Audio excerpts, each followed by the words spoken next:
it was the strangest thing. Um, I used to have this dog, and he used to lean. I don't know whether you've ever seen a leaning dog, but he would come along, and you'd be sitting down, and you'd be standing up, and he'd come along, and he'd cross his legs, and then he'd just lean into you, like you're just there to rest against.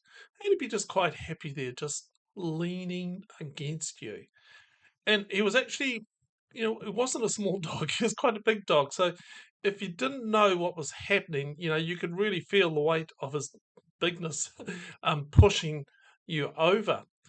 And he'd be very comfortable and seemingly quite at home in doing this.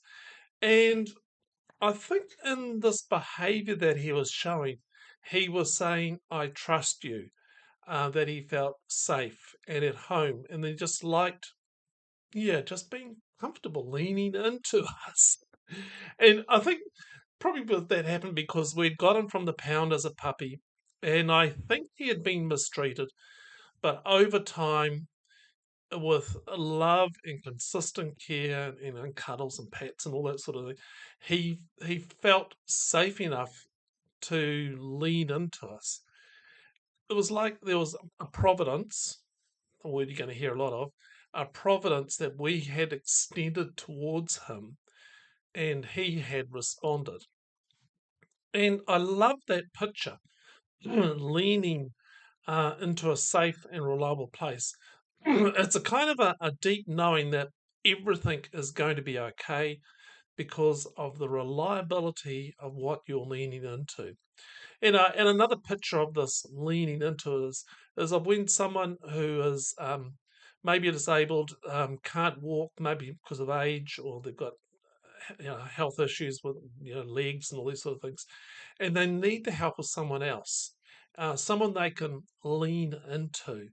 A young child, they come to a parent they've had a rough day, hurt by the day's events, and they snuggle in close and lean in and find that security they needed.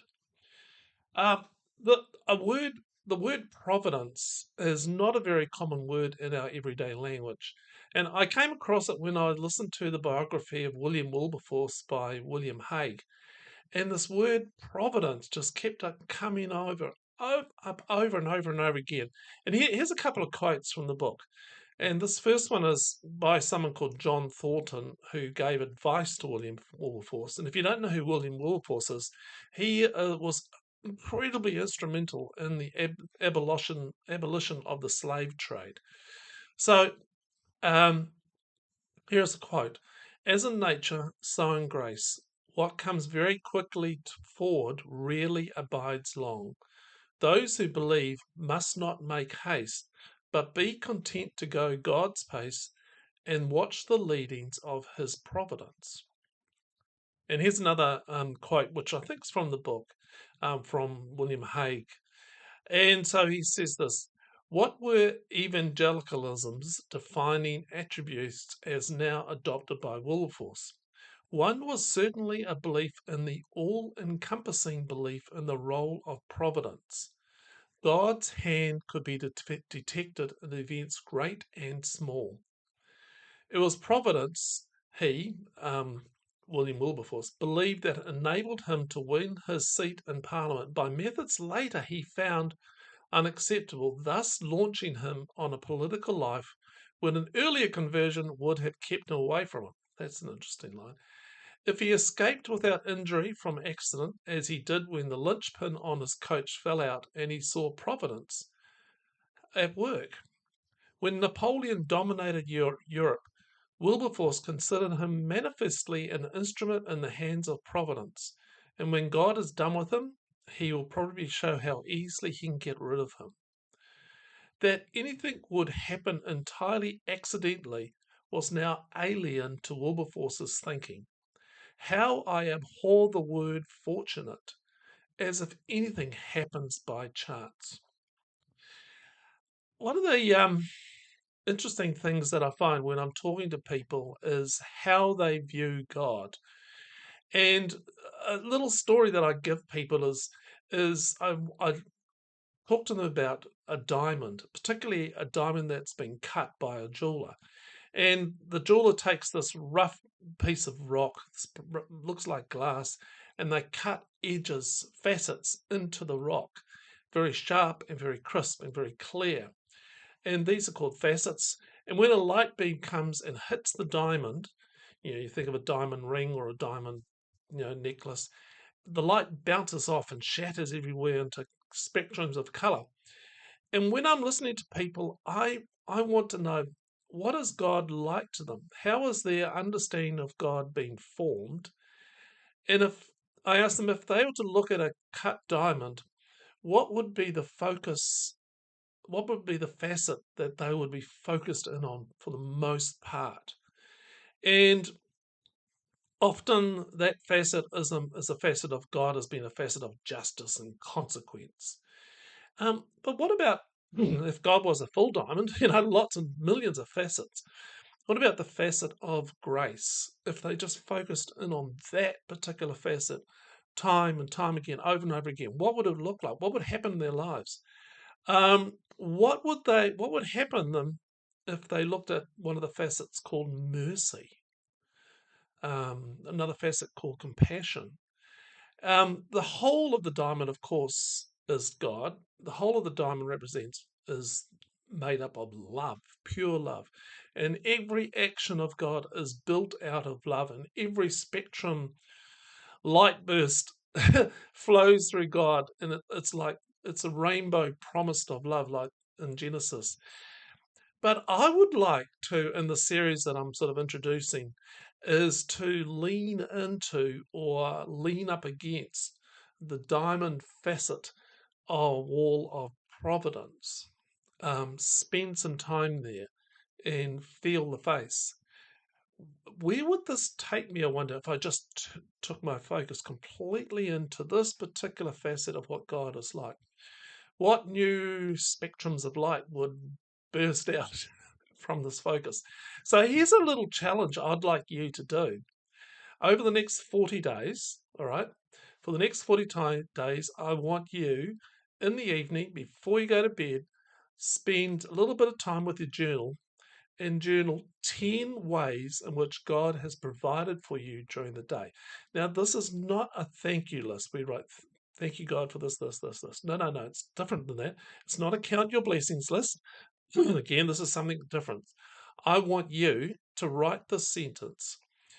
I saw how God provided for me in my need for da, da, da, da, by giving me da, da, da, da. All right. So here's some entries that I have made. I saw how God provided for me in my need for rest by giving me a comfortable seat and some time to be quiet. Number two, I saw how God provided for me in my need for fellowship by having a neighbor drop by for a chat. And yeah, a neighbor just popped in. We had a chat. It was great.